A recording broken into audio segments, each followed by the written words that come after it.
everyone, welcome to today's class. I hope all of you are doing good. आज की class में आगे बढ़ने से पहले एक बार क्विकली रिवाइज करते हैं अपन लोग ने कैपिटल स्ट्रक्चर की रीडिंग में क्या डिस्कशन किया था. सो वी स्टार्टेड विथ वैक, जहां अपन लोग ने देखा कि वैक is a single blended rate of return जो cost of debt and cost of equity को कंबाइन करके अपन को एक सिंगल रिटर्न देता है. जब भी अपन कॉस्ट ऑफ डेट लेते हैं तो हमेशा अपन उसको 1 माइनस टैक्स रेट करते हैं, because in most jurisdictions the interest expense that you pay is a tax deductible expense. Now the weights that you are using here, it can either be market value based weights or it can be target weight, which is depending on book value. Now there are different factors जो आपके capital structure को influence करते हैं. There are some external factors जो कि top down factors होते हैं, जो macroeconomic broad factors होते हैं, and there are some issuer specific factors जो कि internal factors of the company होते हैं. Now, different stage of business cycle will also affect your capital structure. If you are in your early phase, in your startup phase, जहां आपके revenues नहीं है, जहां आपके cash flows नहीं है, जहां business risk काफी high है, तो आपको debt financing नहीं मिलेगी. In case you want to take debt financing, तो आपको या तो convertible debt issue करना पड़ेगा या फिर lease financing में चीजों को लेनी पड़ेगी. In then comes the growth stage. Growth stage में जहां पे अब आपके revenues, अब आपके cash flows थोड़े stable होने लगे हैं, business कुछ थोड़ा कम हुआ है, आपको डेट फाइनेंसिंग मिलना चालू हो जाती है, but that is secured debt financing. Now when you are in your mature stage, जहां पे हर चीजें काफी स्टेबल है, बिजनेस रिस्क सबसे कम है, तब आपको अनसिक्योर्ड डेट फाइनेंसिंग भी मिलती है. So your use of debt is primarily dependent on 4 factors. First, how are your cash flows. Second, how is your revenue. Third, आपका बिजनेस रिस्क कैसा है. And fourth, what is the cost of debt in the market.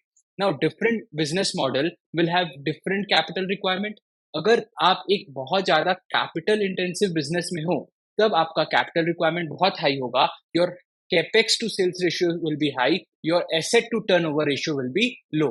If you are in a capital light business, उस case में आपका capex काफी कम लगेगा, so your capex to sales ratio will be low, your asset to turnover ratio will be high. If you are in a non cyclical sector, तो आपके cash flows, आपकी revenue stable रहेंगी, तो आप ज्यादा डेट यूज कर सकते हो. Likewise, अगर आप सब्सक्रिप्शन बेस्ड मॉडल में रेवेन्यू चार्ज करते हो, तो you are getting regular income. In case you are getting regular income, then your ability to use debt will be higher. And if you have high liquid assets in your balance sheet, then you can give them as collateral. आप आसानी से उसके ऊपर ज्यादा date issue कर सकते हो. Then there are some top down factors which are market financial factors, your industry specific factors जो आपके डेट के यूसेज को इन्फ्लुएंस करते हैं. Suppose interest rates are very low in the market, so you would want to issue more debt. If your stock prices are very high, you would want to issue more equity shares.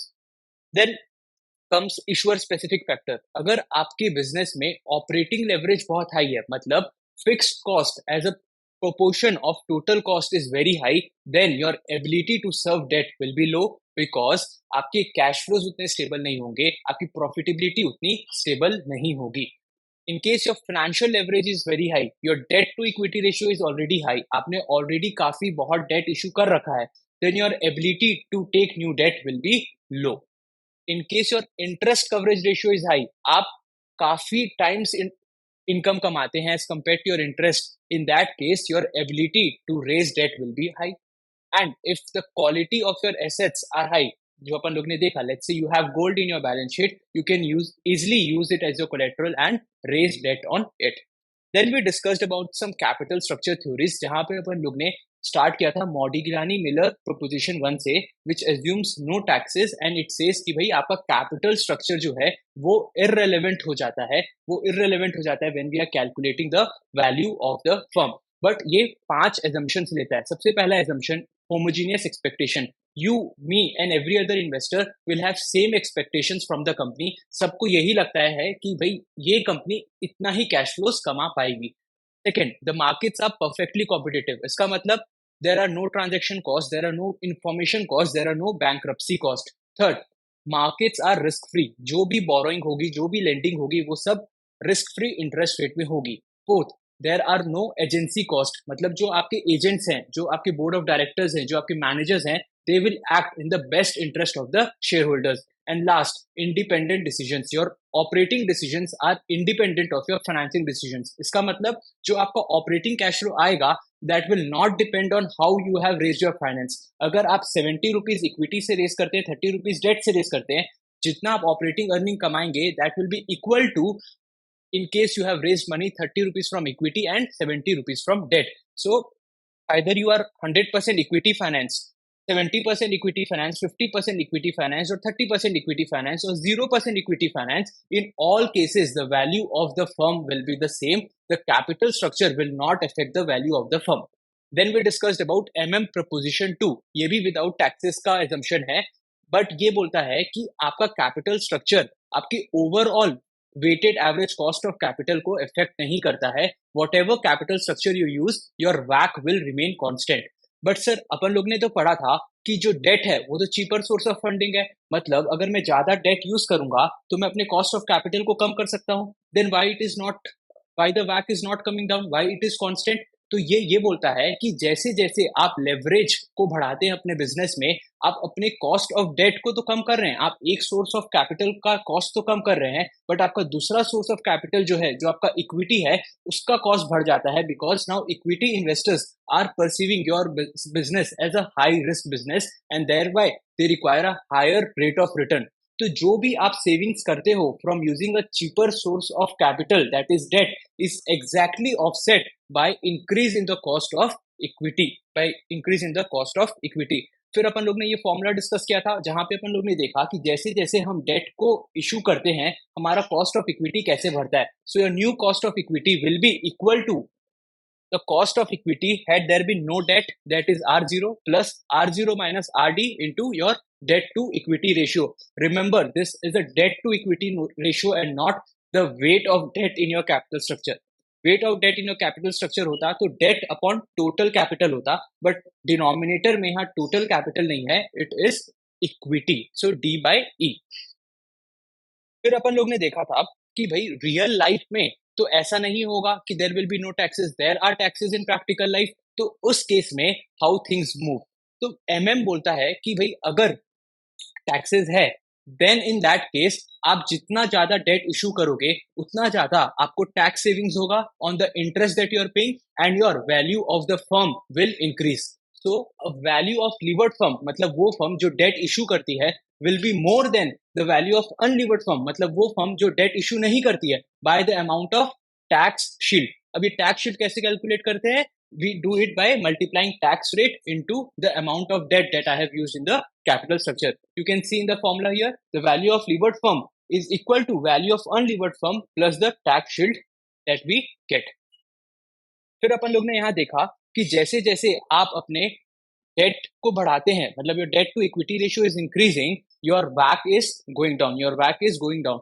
अभी भी cost of equity will increase but it will increase at a slower rate, it will increase at a slower rate. अपन लोग ने अभी तक जितना assumption लिया था वहां पे ये देखा कि there are no cost of bankruptcy, there are no cost of financial distress. But क्या in practical world this is possible? No. The answer is no. There in the practical world there are cost of financial distress. What is the cost of financial distress? मतलब जैसे जैसे आप leverage use करते हैं आपकी business में uncertainty बढ़ती जाती है, आपके बिजनेस में रिस्क बढ़ता जाता है. There are two components to cost of financial distress. First, there are direct cost involved. Then there are indirect cost involved. आप बिजनेस में उतना ऑपरेशनली अच्छा परफॉर्म नहीं कर रहे हैं, you will have some opportunities foregone, you will have some profits foregone that will become part of your indirect cost. Then there is probability of financial distress. As and when you use more leverage, your probability of bankruptcy is also increasing. ज़्यादा leverage को use करोगे तो आपका high cost of financial distress देखने को मिलेगा. But अगर आपके assets की बहुत अच्छा market value है, आपके assets can be easily sold in secondary market. In that case, your cost of financial distress will be low. अपन लोग ने जो assumption लिया था कि भाई there are no taxes, तो optimal कैपिटल स्ट्रक्चर बोलता है कि in real world there are taxes. फिर अपन लोग ने एजम्पशन दिया था there are no cost of financial distress. Optimal cost structure बोलता है कि भाई no there are cost of financial distress. तो अगर in an environment in a jurisdiction there are cost of financial distress, there are cost of there are taxes, उस case में मेरा optimal capital structure कैसा होगा, उस केस में मेरा ऑप्टिमल कैपिटल स्ट्रक्चर कैसा होगा. तो इन्होंने बोला कि जैसे जैसे कंपनी डेट लेवल्स को इंक्रीज करती है वैसे वैसे उसको बेनिफिट मिलता है in the form of tax savings, but वैसे वैसे उसका कॉस्ट भी इंक्रीज होता जाता है in terms of cost of financial distress. तो हम जब तक डेट को रेस करते रहेंगे, जब तक मेरा benefits from tax savings will outweigh the cost of financial distress, जो पॉइंट में this cost and benefit is equalising, we will stop and then we will get our optimal capital point, will get our optimal point of capital. इसको अपन static trade off theory बोलते हैं, where we are doing a trade off between the benefits of tax savings and the cost of financial distress that comes from higher usage of debt. So you can see in this graph, as and when you are increasing your debt, first your WACC is going down and then there comes a point, उसके बाद आपका WACC बढ़ने लग जाता है. तो जो point में WACC is lowest, we will stop there and that becomes our optimal point. And उसी point में you will see कि आपका value of the firm is at its peak. ठीक है. फिर अपन लोग ने टारगेट कैपिटल स्ट्रक्चर के बारे में डिस्कस किया, जहां अपन लोग ने देखा कि हर मैनेजमेंट का एम यही रहेगा कि वो ऑप्टिमल कैपिटल स्ट्रक्चर को टारगेट करे, मतलब वो ऐसे कैपिटल स्ट्रक्चर को टारगेट करे जो उसके वैक को मिनिमाइज करता है, जो उसके वैल्यू ऑफ फर्म को मैक्सिमाइज करता है. And most of the times this target capital structure is based on book values. Why? So there are three reasons. First, the market values can fluctuate very substantially. Second, management is more concerned about the book value and investors are more concerned from a market value. So if you are looking from a management point of view, they will always choose to take book values. And third, all the lenders, all the credit analysis agents, all the insurance companies generally analyze your company on the basis of book values. Sir, अगर मैं एक external analyst हूं और मेरे को target capital structure पता करना है तो मैं कैसे कर सकता हूं? First, you can read management disclosure. Management most of the times अपने टारगेट कैपिटल स्ट्रक्चर को डिस्क्लोज करती है. बट सर, अगर उन्होंने नहीं डिस्क्लोज किया है तब हम क्या करेंगे? तब हम तीन तरीके से टारगेट कैपिटल स्ट्रक्चर निकाल सकते हैं. फर्स्ट, अपन सिंपल मार्केट वैल्यू वेट्स को यूज कर सकते हैं इन are target capital structure. Second, अगर अपन कोई ट्रेंड देख रहे हैं, कोई ट्रेंड ऑब्जर्व कर रहे हैं in the management use of debt and equity, तो अपन उस ट्रेंड को इनकॉर्पोरेट करके एक टारगेट कैपिटल स्ट्रक्चर निकाल सकते हैं. एंड थर्ड, अगर दोनों अवेलेबल नहीं है तब आप कंपेरेबल कंपनीज को उठाओ, उनका कैपिटल स्ट्रक्चर कैलकुलेट करो और फिर सबका एवरेज लेके उसको ट्रीट कर लो अपने फर्म का कैपिटल स्ट्रक्चर को. सर, क्या हमेशा capital structure actual capital structure will be same as target capital structure? The answer is no. The answer is no. क्योंकि बहुत बार मैनेजमेंट जो है वो अपॉर्चुनिटीज को एक्सप्लॉइट करते हैं जिसके कारण उनका कैपिटल स्ट्रक्चर डेविएट कर जाता है. अगर उनको लगता है कि अभी डेट बहुत सस्ते में मिल रहा है तो दे रेज मोर डेट. अगर उनको लगता है कि इक्विटी शेयर्स बहुत अच्छे वैल्यू में है so they will sell more equity in the market. And second, transaction cost and minimum deal size भी मैनेजमेंट की ability to maintain the target capital structure को इन्फ्लुएंस करता है. Then there are cost of asymmetric information. अपन लोग ने देखा कि एसिमेट्रिक इन्फॉर्मेशन क्या है. इन्फॉर्मेशन एसिमेट्री कब आती है? जब you as outsider don't have much information about the company. So जो इनसाइडर्स ऑफ द कंपनी है they have more information, the information is skewed towards them and hence the information distribution is asymmetrical. अब अगर कोई company के बारे में आपको उतनी इन्फॉर्मेशन नहीं है, सो डोंट यू थिंक उस कंपनी में इन्वेस्ट करना is risky? It is risky. That is why you would require a more rate of return.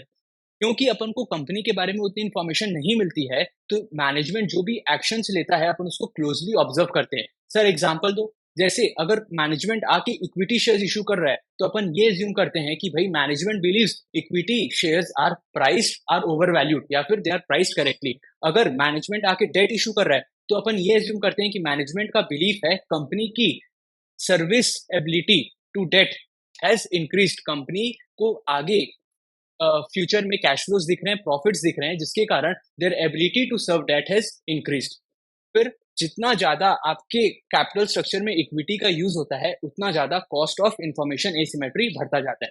फिर आता है packing order theory. Packing order theory क्या बोलता है कि मैनेजर्स को भी पता है कि अपन उसको क्लोजली ऑब्जर्व कर रहे हैं, तो जब भी उनको पैसा रेज करना रहता है, जब भी उनको फंड्स रेज करना रहता है, वो एक ऐसा सोर्स ऑफ इंफॉर्मेशन को चूज करते हैं जो सबसे कम इंफॉर्मेशन रिलीज करता है मार्केट में. So the first preference is given to that source of fund which gives the least information in the market, which is retained earnings. जो बुक्स में कैश पड़ा हुआ है उसको यूज कर लो तो इंफॉर्मेशन डाइवर्ज नहीं होती मार्केट में कि the management is in need of funds. फिर उसके बाद दे टेक प्राइवेट डेट, फिर आता है पब्लिक डेट एंड लास्ट में दे वांट इक्विटी फाइनेंसिंग. अगर एक मैनेजमेंट बार बार आके पैसे रेस कर रहा है so it sends a negative signal to the market कि भाई management is not very efficient in managing their capital. Then there comes some agency cost of equity which involves monitoring cost, bonding cost and residual cost, not very important. जिसमें important point है वो है free cash flow hypothesis का, जो ये बोलता है कि जितना ज्यादा आपके बिजनेस में डेट आता है, जितना ज्यादा आप लेवरेज यूज करते हो, उतना ज्यादा आपके मैनेजर्स के अंदर फाइनेंशियल डिसिप्लिन रहता है। They are more discipline in the use of cash flows. वो अपने ऊपर कम खर्चा करेंगे और कंपनी के बारे में ज्यादा सोचेंगे, because they are always under an obligation to pay the interest, repay the principal and service the debt. तो इसीलिए आपका एजेंसी कॉस्ट जो है वो कम होता जाता है। ठीक है, this marks are revision on capital structure.